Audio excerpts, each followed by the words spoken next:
Le monde a toujours été en guerre, mais au fond, il est certain que le réel prend beaucoup de place aujourd'hui dans nos vies et nos inquiétudes, et à juste titre, mais on peut encore sans doute rire, et notamment rire du désir de paix, de la convivence, du désir d'être ensemble, pour trinquer ensemble et pour vivre ensemble, car si l'on trinque ensemble, les conflits sont minimisés. Donc la pièce, c'est une pièce d'espoir, jouée avec espoir pour un théâtre populaire d'espoir. C'est une pièce qui remonte au 5e siècle avant Jésus-Christ, mais qui est toujours d'actualité.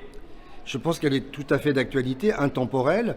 Elle a été jouée théâtralement régulièrement toutes les 20 ou 30 ans, notamment dans des périodes de conflit. Et elle parle évidemment de notre monde, avec ce soin que nous devons apporter à cette nécessité de nous parler, de dialoguer, de respecter l'autre et de chercher en effet à vivre ensemble. C'est la pièce qui va donner un peu le là.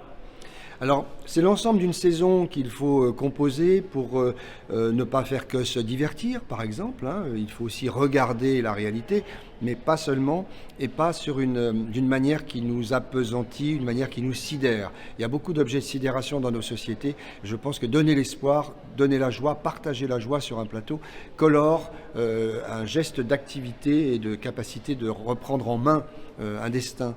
Donc oui, le désir de mettre en commun, c'est ce que raconte la pièce. Et dans cette rentrée, il me semblait qu'il fallait donner une énergie autour de cela. Et ça reflète bien Romain Ranucci.